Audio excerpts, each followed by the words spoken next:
Right. Like things like that make people They feel upset like people. Beyonce is sabotaging her. Yeah. She has the ability in terms of her vocals, in terms of her dancing, in terms of her writing and her music production, because Chloe actually produces her own music. And that's cool. So all of these things are things that in theory could be a threat to someone like Beyonce. Yeah.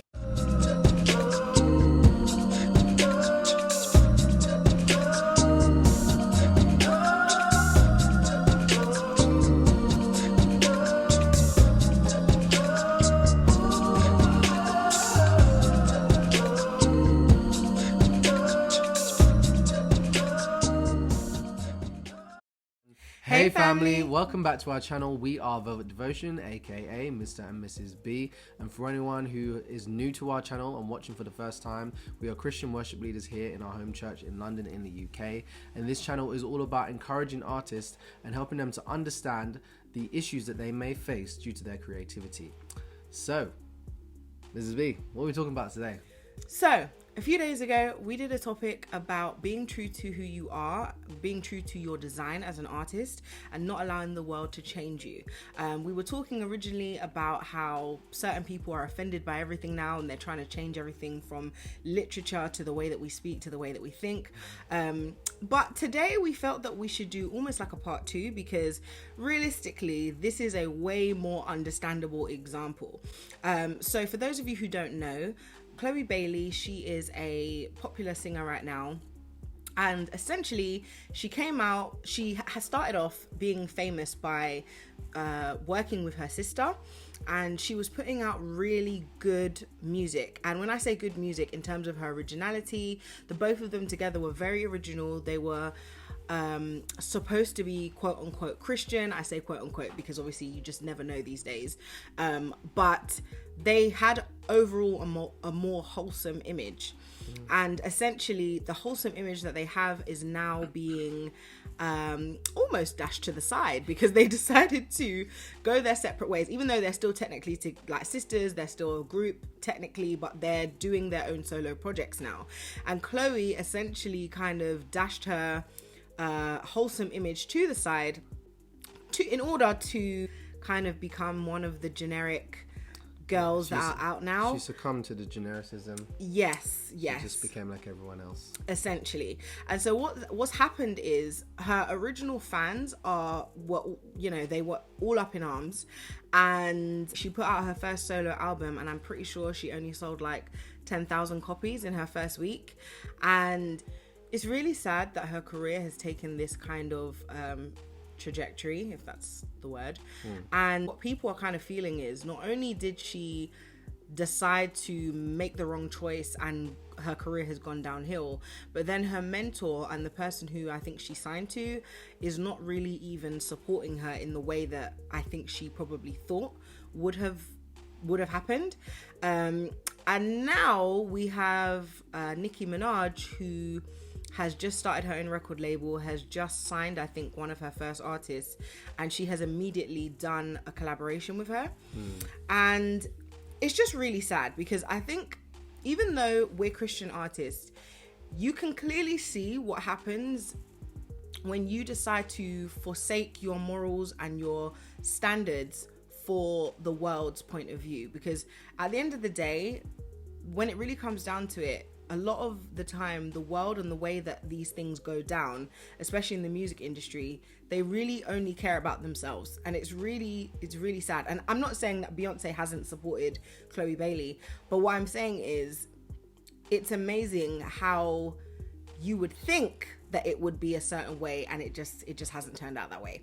So let's just watch some of the things that other people have been saying real quick, and then we will just come back with some extra comments. Were just some of the responses. I'm going to read them here. Beyonce nasty for not promoting Chloe's album. A simple IG repost would have probably gave Chloe a top 50 debut. Mind you, if this was Nicki's artist, they would have dragged her to hell and back. Another person said if chloebailey was Beyonce's daughter, she would have already had mainstream success. When will y'all realize that Beyonce keeping that seat warm for Ivy? She don't care about Chloe's career. This person said Beyonce let Chloe fail on purpose because she doesn't want nobody to surpass her. Another Twitter user said, Chloe, I'm still very proud of you. Parkwood and Beyonce, y'all made an enemy out of me. This person said Beyonce is so bitter. She could have at least tell her fans to stream Chloe's album. Another one said Beyonce is ruining her career and it's clear Chloe needs to change record labels and management. Another one said, wait, so apparently Beyonce set Chloe up. Beyonce saw the spirit of Sasha Fierce transferring from her body to Chloe's during this video shoot, and she knew the ritual would be complete after she dropped her debut, so she sabotaged In Pieces release to save her career. Chloe should have stayed true to herself instead of having to be forced to be something she is not. Those incompetent label head executives and maybe even Beyonce turned her into an urban mainstream R&B girl, which she has no business being. Chloe abandoned her true audience. Another one said, what a stupid comment. Chloe cannot have it both ways. Either she forges her own path or she rides Beyonce's coattails forever. Parkwood posted her album debut, and Chloe has been in 2 movies, a TV show, and countless interviews. So, as you can see, there are a lot of people with a lot of really strong opinions on this. Personally, I can see both sides to this. I can see how, on the one hand, you feel that chloebailey should forge her own path. However, I think the reason people are really upset by this is that Chloe already had a path. It seems Chloe and her sister already had a path that they were going on. Yeah. And then it seems like as soon as they joined Beyonce's label, it seems like they forsook that path. It seems like they forsook that path in order to be mainstream and in order to kind of follow down the same footsteps. And I kind of think that everybody, because of that, thought that Beyonce would do a lot more actual promotion of Chloe and Halle's work, and it doesn't seem like that has happened. I also think we need to think about how Beyonce actually started, and we need to remember that Beyonce was not just a random solo artist. She came from one of the biggest girl groups in the world. She was very successful in a group, and then her parents, specifically her father, who was her manager, pushed her above everyone else in the group. Right. Okay, and so I think in a way people were kind of looking for Beyonce to come in and take Chloe under her wing in the same way that her father Matthew promoted her and pushed her in front of everyone, if you see what I mean. And yeah, go on, babe. Do you know what it is? Yeah, for me, and you know, again, correct me if I'm wrong, but over the years, what we've seen of Beyonce is someone who is quite strange as a person. Yeah. And really and truly, you know, when people are expecting her to have a relationship with Chloe, you know, we don't really know what kind of relationship we has with most people. You know, you hear sides of the stories, like say from Kelly Rowland and things like people like that, who would explain that their relationship is such and such a way. But Beyonce is all show. She's really all show. Like even when she describes Sasha Fierce as her alter ego on stage, you know, she's all for show. So it's really kind of one of these things where when you're expecting her to have a genuine relationship, how can we expect to see that when she's not necessarily as genuine on the camera or in person? And so I think people set their expectations up too high, even though the signs were already there about the type of relationship that Chloe and her were gonna have. And you know, I think, you know, as Chloe, you know, coming out on her own, she probably felt super excited that she was getting signed to Beyonce's label. But again, you know, she was coming from someone who didn't know Beyonce. You know, she was a fan in the beginning. And so what do you expect? You expect that, oh, you know, you're going to have all these hopes and dreams for someone who you might consider to be your hero. But the reality is that person has built up certain barriers and certain walls in their life so that they can handle the things that they need to do, that they can continue the success and the path that they're going down. And so it becomes very difficult to expect of this person that they're going to be a certain way just because it's, you know, they've signed you to their label. Do you know what I mean? And to be fair to Beyonce, personal relationships with people can really mess you up. Yeah, they can. Like if you have been in the music industry for the longest time, you know that everybody wants a piece of you for something. Yeah. So I do understand why that this would be something that Beyonce would kind of deal with from a distance, even though they do have a personal relationship. Yeah.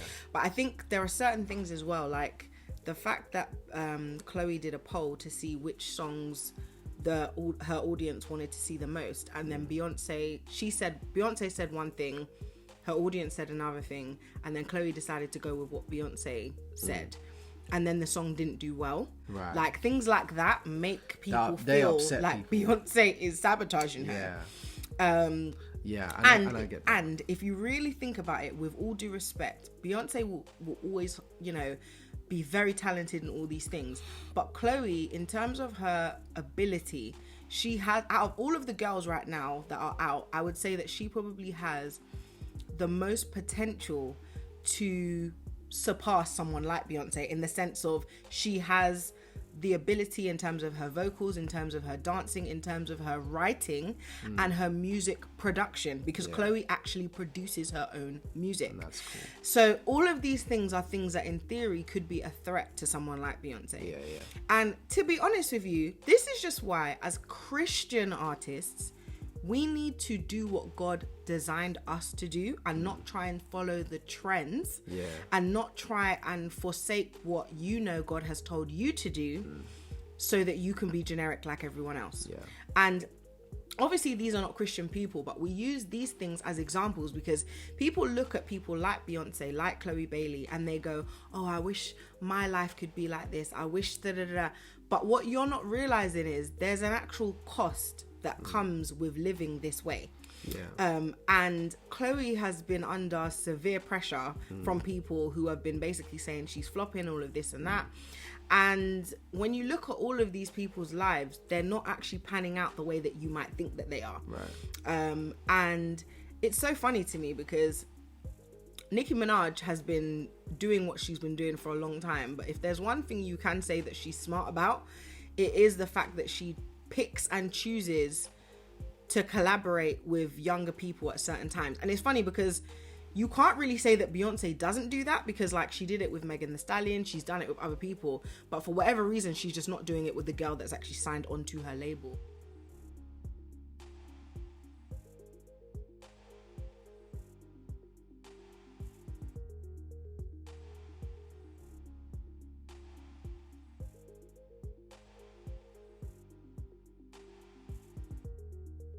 So really we need to trust that God has designed us the way that he intended to.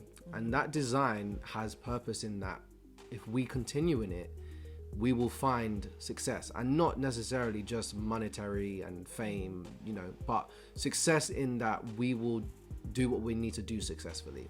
And so, in the case of Chloe, it's really sad that she's, gone down this path of being with her sister and doing really well that way, and then thinking I need to go the generic path.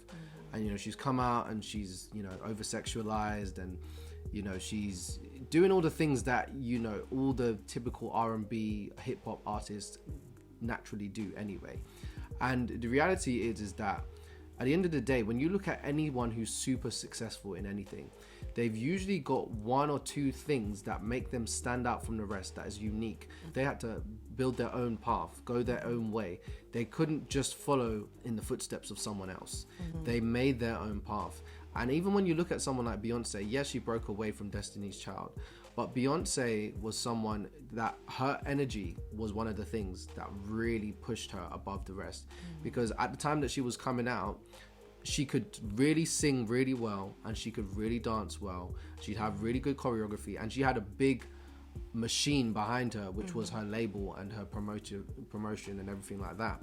And so, when you compare Beyonce to a lot of other people out there are other dancers that are just as good or better than Beyonce. There are other singers that are just as good or better than Beyonce. So she had to come up with this thing. And I even think that Sasha Fierce thing helped her to push through this.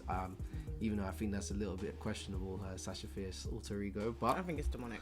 I'm just saying it. And there you go. Yeah, so Chloe has to kind of find that for herself. And her fans, I believe, are upset because they believe that was with her sister. And maybe that's true, but at the end of the day, you can turn things around. This path of her going down, being overly sexualized and putting a lot of effort into things that are very generic doesn't seem to be working for her. And I don't know if it is going to end up working for her. At the end of the day, we just have to make sure that we are not making the same mistake, that we are standing in the truth that God has for us and for our lives. And it's very difficult as an artist to stand out and do your own thing, especially when it's not popular, especially when what you're doing is not considered the thing that's going to make you the most money. But ultimately, are you going to be, I think that's what it is as well, like, because Chloe actually came out on a little bit of a rant, basically swearing at her audience and just saying all kind of stuff. And I think the reason she was really upset is because really she didn't actually put out what she wanted to put out. I heard that her label actually made her re-record her whole album. Wow.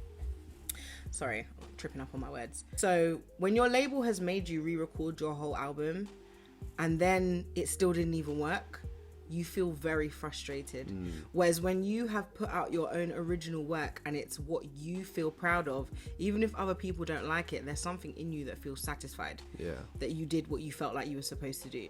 And, you know, just in regard to chloebailey being upset, you know, and ranting at her fans, essentially, you know, it's really interesting because when you put out your own content that you really want to put out, there's a lot more vulnerability there as an individual, because, you know, this is like your baby that you're giving away. And so you can take it really well, you can take it really not well. But when you have put out something that you didn't believe in, it's very easy for you to quickly be able to pass blame. And I'm not saying that's just exactly what she's doing, but it seems that could be it.